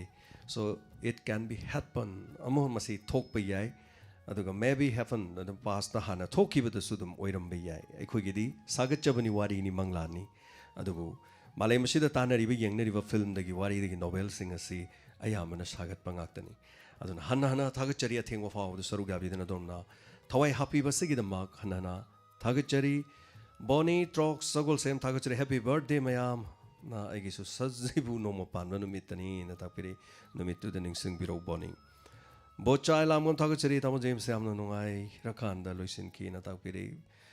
ngasi nongmagi dum haitare minute nifu gani thoi haijabatare miyam gi thogol togjaba ai engisu dum leibo isunu अदुगा थोरमसिग हाइतारे फाउंडेशन देगी मांगरक पितो कोई जरूर भी चंद्रंग सी निमित निनी हुमनी सुरे क्राइम अपडेट सेम ngमजदबा अदुगा येमिनसी क्राइम अपडेट मसीसु मथंग हेक अकोई की कनो से फंक्शन जि लोरग सेम ngमनो बहन जरके अदुगा वहाजुद्दीन खान थागचरी नोंगाइना पथाबिउ अदुगा नुपी अंगांग दा करन ताबसे खोदक ता थोक्सी न तापिरे मधुबु यारदी क्या नुंगाइनी को मधुबु मधुगी चनबी आइनदुदी लेतबनीना हाइतारे वारीनी अदु यंगमिनसी करी तोरकोदोरिबनो हाइबदु वारीसिगी मखादा मयामना थाजदब मोंग अमदु वारीसि करी लाकदोरी हाइबदु यंगमिनसी अदुमाइना वहांसिगी पाकुम अदोमना करी करी ओइबगी हाइबदु सागत पियु चुमरे यंगमिनसी यामे हरिदास थागचरी सेन पाइब सिंगसी अतोनब मीबु मी ओइना उदे नतापिरे होय यामे हरिदास तंकक हाइतारे दुबु सेल पाइब मी सिंगदसु पुक्चेल चौब लेतबदि नते मसिमंगना सेन पाइब सिंगबो खोइना लानु उरुबदि याब नते हाइजरिबा याम नुंगाइजबदि सेल खरगा तानबा सेल थोकपसिंगि मनुंगद पुक्चेल चौब यामना यावी अइना थेंगनजरकपदसु यामे हरिदास तोंगान डायमंड रेडियो दा खोइना लेता लाइरा सिंगद मतेंग पांगजबा हाइबतारे मसिगिदा इगी तुंगदा लेबा मी मंगा तरुक लेजै अयामना अइना लेरिबा जगासदि खरगा लाम लेबा मपालमदा मणिपुर की मपानदा लेबा अदुगा मणिपुरदा लेरगसु डायमंड गा लेरिबा आइगा लेरिसिगा लापनबा मिजोरामदा लेबा द सिगुम्बा से मैम यावी अदुगा even ngasi maktada Mumbai degi family ma aduga dokhigi sigumada mateng pangbiu haidan rupali singani kapirei so YouTube to live to tabi ba haitare yamna chauthok choningai ni masi aina paksan hairubada aina sani sabu thagachaba haigadra sani sabu thagat patarani aduga norok ta tai hai sani sa thagat pase adu yam nongai jabadegi thamoi dam khali o akhoi taibu mioi base sigumasu leibure hai base do maina khanba yawi aduna tha gi lupa changa lupa lising account adum masa mathanda dum tharakpa karim ta haidana ꯃꯇꯦꯡ ꯄꯥꯡꯕꯤꯈꯣ ꯍꯥꯏꯗꯅ ꯁꯨꯃꯥꯏꯅ ꯇꯧꯕ ꯄꯨꯛꯆꯦꯜ ꯆꯥꯎꯕꯁꯨ ꯂꯩꯇꯕ ꯅꯠꯇꯦ ꯑꯩ ꯌꯥꯝ ꯀꯣꯏꯅ ꯉꯥꯡꯖꯔꯦ ꯑꯗꯨꯅ ꯑꯩꯈꯣꯏ ꯁꯦꯟ ꯄꯥꯏꯕ ꯈꯨꯗꯤꯡꯃꯛꯄꯨ ꯂꯥꯏꯔꯤꯛꯇ ꯂꯥꯟꯅ ꯎꯔꯨꯕꯁꯨ ꯌꯥꯗꯦ ꯍꯥꯏꯇꯥꯔꯦ ꯑꯗꯨꯅ ꯃꯔꯛꯇ ꯄꯥꯏꯔꯒ ꯀꯔꯤ ꯍꯥꯏꯇꯥꯔꯦ ꯄꯩꯔꯒ ꯊꯝꯃꯤ ꯑꯗꯨꯒ ꯁꯥ ꯑꯣꯜꯂꯦꯅ ꯄꯩꯁꯥ ꯀꯧꯕꯅꯤ ꯍꯥꯏꯗꯣ ꯑꯗꯨꯃꯥꯏꯅ ꯄꯩꯁꯥꯕꯨ ꯁꯥ ꯑꯣꯜꯍꯟꯕ ꯀꯥꯡꯕꯨꯅ ꯇꯧꯕ ꯍꯥꯏꯇꯥꯔꯦꯅꯦ ꯁꯣ ꯇꯦꯟꯁꯤꯟꯖꯒꯦ ꯑꯗꯨꯒ ꯁꯅꯥꯁꯝ ꯑꯃꯔꯖꯤꯠ ꯊꯥꯒꯠꯆꯔꯤ DNA ꯄꯨꯊꯣꯛꯇꯨꯅ ꯇꯌꯥꯏꯅ ꯑꯁꯦꯡꯕ ꯄꯨꯊꯣꯛꯄꯤꯌꯨ ꯑꯅ ꯇꯥꯛꯄꯤꯔꯤ ꯑꯆꯨꯝꯕꯅꯤ ꯁꯅꯥꯁꯝ ꯑꯃꯔꯖꯤꯠ DNAꯒꯤ ꯃꯇꯨꯡ ꯏꯟꯅ ꯃꯤ ꯐꯥꯕ ꯌꯥꯏ ꯑꯗꯨꯕꯨ ꯋꯥꯔꯤ ꯑꯁꯤꯅ ꯀꯔꯤ ꯂꯥꯛꯀꯗꯒꯦ DNAꯅ ꯃꯗꯨꯒꯤ ꯑꯁꯦꯡꯕ ꯈꯪꯂ ꯐꯥꯎꯕꯗ ꯀꯣꯔꯠꯅ ꯀꯔꯤ ꯇꯧꯒꯗꯒꯦ ꯍꯥꯏꯕꯗꯨꯅꯤ ꯇꯁꯦꯡꯅ ꯋꯥꯔꯤꯗꯕꯨꯗꯤ ꯄꯪꯌꯥꯗ ꯌꯥꯍꯜꯂꯤ ꯑꯗꯨꯅꯅꯦ ꯑꯩꯅ ꯃꯃꯥꯡꯗ ꯋꯥꯃꯥꯡ ꯌꯥꯊꯣꯛꯆꯔꯤꯕ ꯉꯁꯤ ꯐꯥꯎꯕꯗ ꯔꯦꯞ ꯀꯦꯁ ꯑꯃꯗ ꯆꯦꯟꯅꯈꯤꯕ ꯃꯤ ꯊꯥ 3 ꯐꯥꯎꯕꯒꯤ ꯃꯅꯨꯡꯗ ꯉꯁꯤ ꯐꯥꯎꯕ ꯗꯟꯗꯤ ꯄꯤꯈꯤꯕꯁꯤ ꯂꯩꯇ꯭ꯔꯤ ꯍꯣꯏ ꯗꯟꯗꯤ ꯄꯤꯈꯤꯕ ꯈꯔꯗꯤ ꯌꯥꯎꯔꯦ ꯀꯔꯝꯍꯥꯏꯅ ꯃꯗꯨꯒꯤ ꯔꯤꯃꯥꯟ ꯂꯧꯊꯔꯒ ꯋꯥꯍꯪ ꯄꯥꯎꯍꯪꯒꯤ ꯖꯦꯜꯗ ꯊꯝꯃꯤ ꯍꯥꯏꯔꯒ ꯑꯗꯨꯝ ꯂꯩꯈꯤꯕ ꯅꯠꯇꯅ ꯆꯞ ꯆꯥꯕ ꯑꯦꯛꯖꯦꯛ ꯆꯍꯤ 10 ꯖꯦꯜ ꯂꯩꯒꯗꯕꯅꯤ 10 ꯂꯩꯒꯗꯕꯅꯤ ꯑꯗꯨꯒ ꯇꯤꯜ ꯗꯦꯟ ꯍꯦꯡ ꯇꯧꯒꯗꯕꯅꯤ ꯍꯥꯏꯕ ꯂꯩꯇꯦ ꯊꯣꯛꯈꯤꯁꯨ ꯊꯣꯛꯈꯤꯗ꯭ꯔꯤ ꯑꯗꯨ ꯃꯅꯤꯄꯨꯔꯗ ꯍꯥꯏꯇꯥꯔꯦ ꯁꯣ ꯊꯥ 3ꯗ ꯑꯅꯤ ꯈꯛꯇꯤ ꯂꯥꯎꯊꯣꯛꯇꯨꯅ ꯃꯦꯗꯝ ꯅꯧꯇꯣꯁꯨꯔꯤꯅ ꯃꯃꯥꯡꯗ ꯃꯤꯑꯣꯏ 2 ꯐꯥꯔꯁꯤ ꯇꯧꯕꯒꯤ ꯆꯩꯔꯥꯛ ꯄꯤꯈ꯭ꯔꯦ ꯑꯗꯨꯕꯨ ꯑꯩꯅ ꯑꯃꯨꯛ ꯄꯟꯖꯔꯤꯕꯗꯨꯅ ꯍꯥꯏ ꯀꯣꯔꯠ ꯍꯥꯏꯕ ꯑꯃ ꯂꯩꯔꯤ ꯁꯨꯄ꯭ꯔꯤꯝ ꯀꯣꯔꯠ ꯍꯥꯏꯕ ꯑꯃ ꯂꯩꯔꯤ ꯑꯗꯩ ꯇꯣꯉꯥꯟꯕ ꯖꯨꯗꯤꯁꯔꯤꯒꯤ ꯃꯈꯜ ꯂꯩꯔꯤ ꯑꯗꯣ ꯃꯥꯅ ꯃꯗꯨꯒꯤ ꯄꯤꯇꯤꯁꯟ ꯃꯌꯥꯝ ꯑꯃ ꯁꯤꯖꯤꯟꯅꯔꯛꯇꯅ ꯃꯥꯁꯦ ꯀꯟꯅꯕ ꯍꯣꯠꯅꯔꯛꯀꯗ꯭ꯔꯥ ꯍꯥꯏꯕꯒꯤ ꯃꯇꯥꯡ ꯑꯃ ꯂꯩꯔꯤ ꯑꯗꯨ ꯌꯦꯡꯃꯤꯟꯅꯁꯤ ꯁꯣ ꯃꯌꯥꯝꯅ ꯍꯦꯟꯅ ꯈꯪꯉꯕ ꯋꯥꯐꯝꯅꯤ ꯊꯥꯒꯠꯆꯔꯤ ꯂꯥꯏꯁ꯭ꯔꯝ ꯖꯤꯇꯦꯟ ꯃꯀꯣꯛ ꯇꯥꯍꯧꯗꯕꯁꯤ ꯊꯋꯥꯏ ꯅꯨꯡꯉꯥꯏꯇꯦꯅ ꯇꯥꯛꯄꯤꯔꯦ ꯄꯨꯁꯄꯥ ꯊꯣꯛꯁꯣꯝ ꯊꯥꯒꯠꯆꯔꯤ ꯋꯥꯔꯤ ꯌꯥꯝ ꯅꯨꯡꯉꯥꯏꯅ ꯇꯥꯛꯄꯤꯔꯛꯄ ꯑꯗꯨꯒ ꯃꯅꯤ ꯃꯃꯧꯒꯤ ꯑꯣꯏꯕ ꯋꯥꯔꯤꯁꯨ ꯄꯨꯊꯣꯛꯄꯤꯔꯛꯎ ꯋꯥꯀꯤꯡ ꯂꯧꯁꯤꯡ ꯑꯣꯏꯅꯕꯅ ꯇꯥꯛꯄꯤꯔꯤ ꯄꯨꯁꯄꯥ ꯆꯨꯝꯕꯅꯤ ꯄꯨꯁꯄꯥ ꯃꯅꯤ ꯃꯃꯧꯒꯤ ꯋꯥꯔꯤꯁꯤꯁꯨ ꯍꯥꯏꯇꯥꯔꯦ ꯃꯅꯤ ꯃꯃꯧꯅ ꯅꯨꯡꯁꯤꯅꯈ꯭ꯔꯕꯗꯤ ꯃꯅꯤ ꯃꯃꯧ ꯍꯥꯏꯔꯤ ꯃꯃꯧꯒ ꯃꯅꯦꯝꯒ ꯇꯤꯀꯠꯇꯅ ꯅꯨꯡꯁꯤꯈ꯭ꯔꯗꯤ ꯃꯅꯤ ꯃꯃꯧ ꯍꯥꯏꯅꯤ ꯑꯗꯨꯒ ꯃꯅꯦꯝꯒ ꯃꯃꯧꯒ ꯅꯨꯡꯁꯤꯅꯔꯛꯇ꯭ꯔꯗꯤ ꯃꯅꯤ ꯃꯃꯧꯐꯧ ꯍꯥꯏꯗꯦ ꯃꯃꯤꯡꯁꯦ ꯑꯗꯨꯅ ꯃꯣꯏꯒꯤ ꯃꯅꯦꯝꯒ ꯃꯣꯏ ꯃꯃꯧꯒꯅ ꯍꯥꯏꯌꯦꯕ ꯑꯦꯅꯤꯋꯦ ꯊꯥꯒꯠꯆꯔꯤ ꯕꯤꯁꯣꯔꯖꯤꯠ ꯋꯥꯡꯁꯥ ꯊꯥꯒꯠꯆꯔꯤ ꯑꯗꯨꯒ ꯌꯦꯐ ꯃꯥꯡꯒꯣꯜ ꯄꯤꯖꯔꯤ ꯑꯗꯨꯒ ꯑꯃꯤꯠ ꯑꯅꯤꯁ ꯊꯥꯒꯠꯆꯔꯤ ꯀ꯭ꯔꯤꯐꯥ ꯗꯦꯕ ꯑꯃꯨꯖꯥꯎ ꯏꯟꯁꯄꯦꯛꯇꯔ ꯇꯌꯥꯏ ꯂꯥꯏꯚ ꯇꯥꯕꯁꯤ ꯑꯍꯥꯟꯕꯅꯤ ꯑꯗꯨꯕꯨ ꯌꯥꯝꯅ ꯅꯨꯡꯉꯥꯏꯔꯦ ꯉꯁꯤꯗꯤ ꯏꯟꯁꯄꯦꯛꯇꯔ ꯇꯌꯥꯏꯅ ꯅꯩꯔꯦ ꯁꯥꯔ ꯖꯦꯝꯁꯅ ꯅꯩꯔꯦꯅ ꯇꯥꯛꯄꯤꯔꯤ ꯀ꯭ꯔꯤꯐꯥ ꯗꯦꯕ ꯑꯃꯨꯖꯥꯎ ꯊꯥꯒꯠꯆꯔꯤ ꯆꯨꯝꯅ ꯌꯦꯡꯕ ꯆꯨꯝꯅ ꯈꯟꯕ ꯑꯐꯕ ꯋꯥꯈꯜ ꯑꯐꯕ ꯃꯤꯠꯌꯦꯡ ꯑꯗꯣꯝꯒꯤ ꯐꯖꯕ ꯋꯥꯍꯩ ꯁꯤꯗꯒꯤ ꯍꯦꯟꯅ ꯐꯖꯕ ꯀꯔꯤ ꯂꯩꯔꯨꯅꯤ ꯁꯤꯅꯤ ꯃꯤꯑꯣꯏꯕꯒꯤ ꯐꯖꯔꯕ ꯋꯥꯍꯩ ꯍꯥꯏꯁꯤ ꯑꯗꯨꯅ ꯊꯥꯒꯠꯆꯔꯤ ꯑꯣꯏꯅꯥꯝ ꯖꯦꯛꯁꯟ ꯊꯥꯒꯠꯆꯔꯤ ꯍꯌꯦꯡꯁꯤ ꯁꯥꯔ ꯖꯦꯝꯁ ꯎꯖꯕ ꯌꯥꯒꯅꯤꯀꯣ ꯐꯥꯎꯟꯗꯦꯁꯟ ꯗꯦꯗ ꯑꯣꯏꯅꯥꯝ ꯖꯦꯛꯁꯟ ꯋꯥꯏ ꯅꯣꯠ ꯀꯔꯤꯒꯤ ꯌꯥꯔꯣꯏ ꯑꯗꯨꯕꯨ ꯌꯥꯝ ꯌꯥꯒꯅꯤ ꯑꯗꯨꯝ ꯑꯩꯁꯦ ꯑꯗꯨꯝ ꯁ꯭ꯇꯦꯖꯗ ꯑꯗꯨꯝ ꯂꯩꯈꯤꯗꯅ ꯂꯥꯛꯄꯗ ꯉꯛ ꯐꯥꯎꯕ ꯏꯟꯅꯕ ꯅꯪꯗꯗꯅ ꯍꯦꯛ ꯇꯧꯒꯜꯂꯤ ꯃꯃꯥꯡꯒꯤ ꯐꯥꯎꯟꯗꯦꯁꯟ 3ꯂꯛ ꯇꯧꯈꯤꯕꯗꯣ ꯂꯥꯛꯑꯀꯥꯟꯗ ꯂꯥꯛꯑꯕ꯭ꯔꯥ ꯂꯥꯛꯑꯦ ꯍꯥꯏꯅ ꯃꯤꯆꯤꯁꯦ ꯑꯗꯨꯝ ꯈꯠꯅꯔꯒ ꯈꯪꯗꯗꯅꯀꯣ ꯑꯗꯩ ꯁꯨꯝ ꯐꯣꯟꯗꯕꯨꯗꯤ ꯃꯦꯁꯦꯖꯇ ꯑꯗꯨꯒ ꯂꯥꯏꯚꯇ ꯁꯨꯝ ꯆꯪꯕꯗꯤ ꯈꯪꯅꯕ ꯁꯛꯇꯨꯗꯤ ꯗꯥꯏꯔꯦꯛ ꯎꯅꯗꯗꯅ ꯈꯪꯗꯗꯅ ꯑꯩ ꯑꯗꯨꯅꯦꯒ ꯍꯥꯏꯔꯛꯄꯁꯨ ꯑꯗꯨꯝ ꯌꯥꯎꯋꯦꯕ ꯑꯗꯨꯝ ꯑꯗꯨꯃꯥꯏꯅꯒꯁꯨ ꯇꯧꯗꯣꯏꯖꯥꯅꯤ ꯑꯦꯅꯤꯋꯦ ꯔꯥꯅꯤꯕꯂꯥ ꯂꯩꯁꯥꯡꯊꯦꯝ ꯊꯥꯒꯠꯆꯔꯤ ꯕꯤꯁ꯭ꯋꯔꯨꯞ ꯁꯥꯔꯅ ꯅꯩꯔꯦ ꯇꯥꯛꯄꯤꯔꯤ ꯉꯔꯥꯡ ꯊꯥꯕꯜꯒꯤ ꯇꯥꯜꯗꯣ ꯌꯥꯝꯅ ꯃꯥꯜꯂꯦꯅꯁꯨ ꯇꯥꯛꯄꯤꯔꯦ ꯊꯥꯒꯠꯆꯔꯤ ꯊꯣꯛꯆꯣꯝ ꯃꯤꯂꯥꯟ ꯇꯝꯐꯥ ꯀꯦꯖꯨ ꯆꯅꯨ happy birthday boy Nirmala and ꯕꯤꯁꯣꯔꯖꯤꯠꯅ ꯇꯥꯛꯄꯤꯔꯤ ꯊꯥꯒꯠꯆꯔꯤ ꯑꯗꯨꯒ ꯔꯣꯃꯤꯌꯣ ꯂꯧꯀ꯭ꯔꯥꯛꯐꯝ ꯊꯥꯒꯠꯆꯔꯤ ꯅꯥꯎꯔꯦꯝ ꯅꯥꯎꯕꯤ ꯁꯂꯥꯝ ꯃꯣꯍꯟ ꯊꯥꯒꯠꯆꯔꯤ ꯒꯣꯔꯣꯕ ꯑꯃꯗꯤ ꯃꯆꯥꯅꯨꯄꯥ ꯀꯣꯟꯗꯨꯝꯕ ꯑꯅꯤꯗꯣꯅ ꯇꯥꯛꯄꯤꯔꯤ ꯁꯣ ꯁꯂꯥꯝ ꯃꯣꯍꯟ ꯀꯔꯤ ꯂꯥꯛꯑꯦꯅ ꯌꯦꯡꯃꯤꯟꯅꯁꯤ ꯃꯌꯥꯝꯅ ꯊꯥꯖꯗꯕ ꯋꯥꯔꯤ ꯑꯃꯒꯤ ꯇꯥꯡꯀꯛ ꯑꯃꯗ ꯂꯥꯛꯄ꯭ꯔꯥ ꯑꯗꯨꯒ ꯃꯌꯥꯝꯅ ꯈꯜꯂꯤꯗꯨꯃꯛ ꯇꯧꯔꯛꯀꯅꯦꯅ ꯈꯟꯕ꯭ꯔꯥ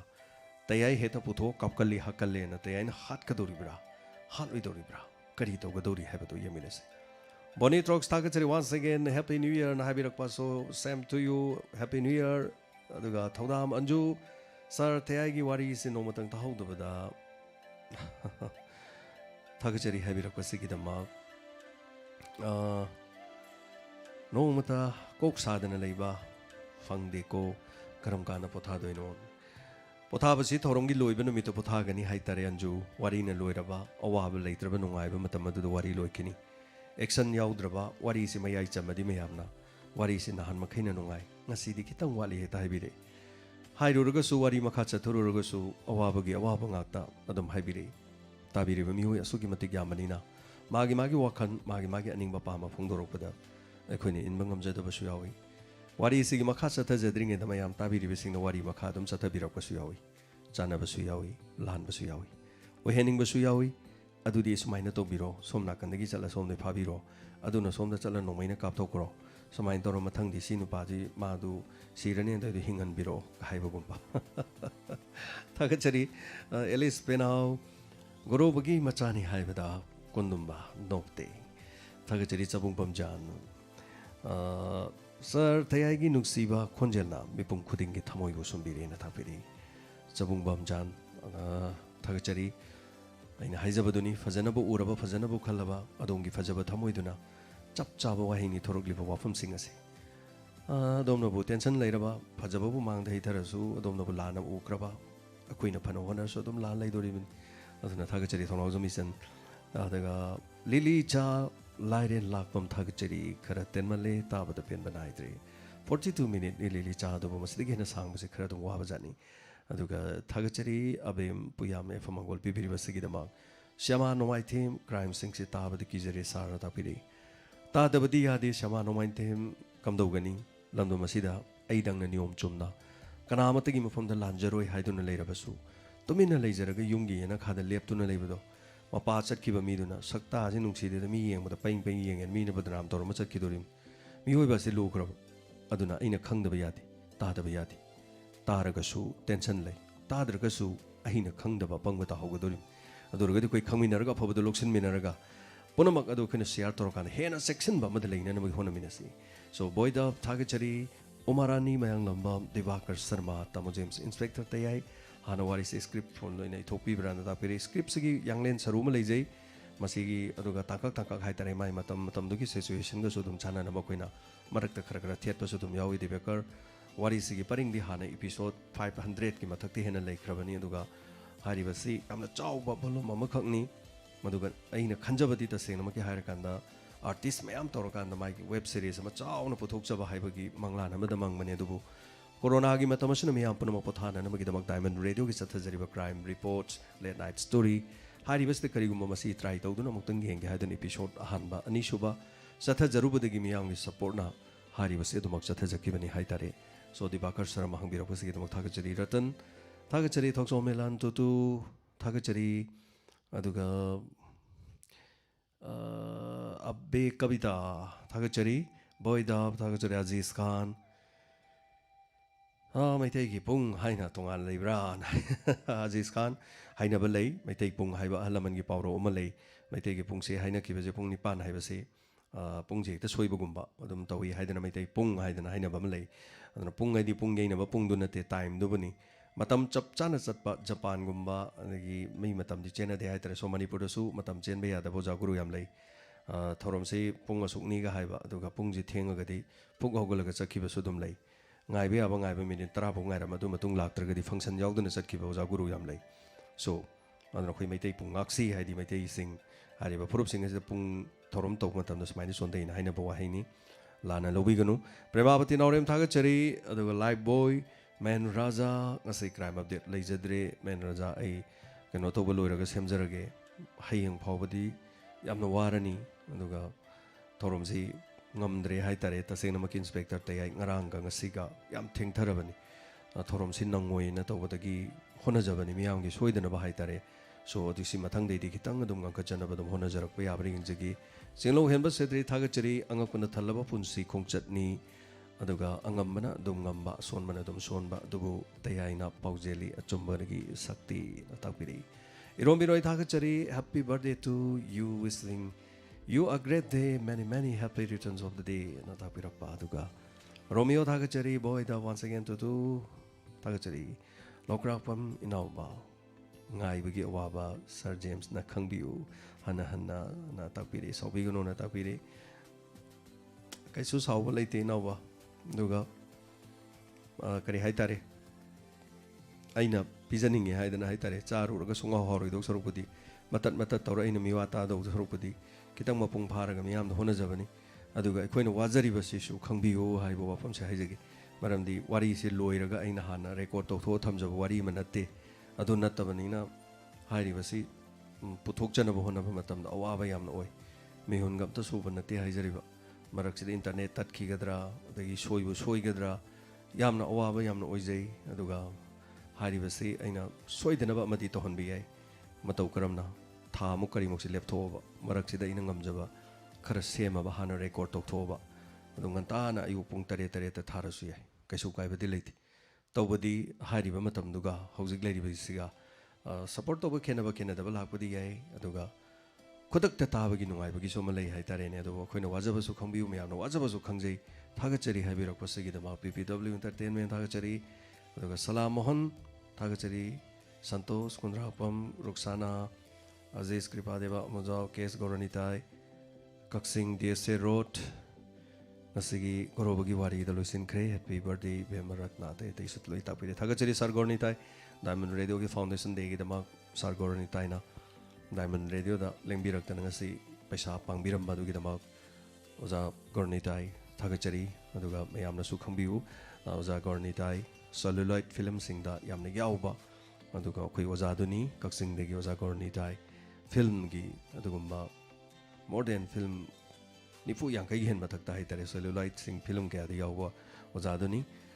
अदुगा हारिबसी अखोइ ओजा सिना हंतक मरक थोरम सिगी वारी तयाइसी नुंगाइ नो ओजा सि यौक्सन बिरकबा मोदी डायमंड रेडियो की फाउंडेशन की दमक ngasi लापिदना पैसा पांगबिरम अदुगु थागचरी सो थागचरी पुनमक्की लोइना पाबदि ngमजद्रे टेंशन जगे वफम से हम साना पाजरो गेंग असिगी अदुगा किताबली थागचरी नोमाइतम बसंता लाइश्रम अबे अदुगा ब्रजगोपाल लाइश्रम सोहान कलम थागचरी पौजान आरपामई नमैरापम भोगेंद्रो प्रेमावती नावरेम नौबी नौबी पीपी केजू एलिस केस मिर्जा उमारानी कुमार वाइकोम थागचरी अदुगा एकुगी टुटू कांगजम थागचरी लंगदाइबी हिजम अदुगा बोइदब राजा खान और नावरेम इनाउ तोंबी सनारी हुराली हाइदुना नुपीदा नावरेम इनाउ तोंबी वाखलोंदो लाना चटखितारे वारीनी ताबियो वारीसी सागतपनी वारीसी हाइबो वाफमनी अदुगा अदोमना असेंगबा मफम खंगनिंगदी फोनदा हाइबिरो अखोइगी 9077282001 दा थौरमसे हेक लोइबगा अदोमना कॉल तोबिरो मफमदो चप चाना ताकजगे अदुगा हेना खंगबियु थौरमसिददी ममिंग मथा पनबे यादरे अदुना अदोमना खंगबिनिंगबा लेरदी हाइबिरो थाजेदबा तोबिगनु राजा खान थागचरी थोक्सो मिलंबी सोरजित लोआंगसा थागचरी कृपादेवा हनना थागचरी मयाम पुनमक मिंग पाजदब सिंह जेम शिलांगम निमाय सराम थागचरी कोनसम देवला गंभीरा सरांग थेम पुनम पाबंग अमजद्रे हनना थागचरी थोरम लुसन जबगी आबद लोकजगी चक्सिनना टेक्ता कायदना लेबियो लोइनना अदोमना करिगुम हाइंग संगलबदी सोइदना मकी डायमंड रेडियो की कॉम्प्लेक्स लेंथोपिरो चमचमनो पांगथोकजरिबा मियामगी दम होनजरिबा डायमंड रेडियो की फाउंडेशन दे चही मरी सुबगी थोरम असिगी दम मियामबो खरवाना गाइजरमगे लोइनना लाखपंगमदबसिंग डायमंड रेडियो की चैनल असिमक्तदा यूट्यूब लाइव तसु उबिगनी खुसेम लाइव तसु रेडियो द लाइव एप चचगनी लोइनना हारिबसे रेडियो दसु लाइव ओइना ताब फंगिगनी पुमनमपु इकाइ खुमनजरी अमदी जेम्स हेगुरजमना खुरुमजरी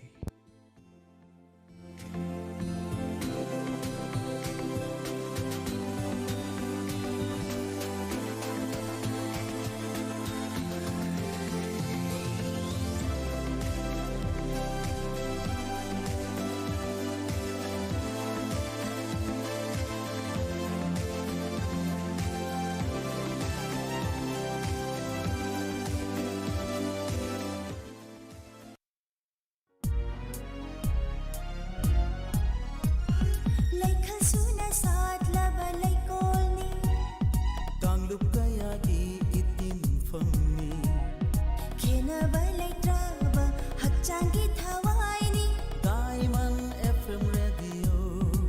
Oh, Diamond FM Radio. 91.2 Diamond Radio Channel.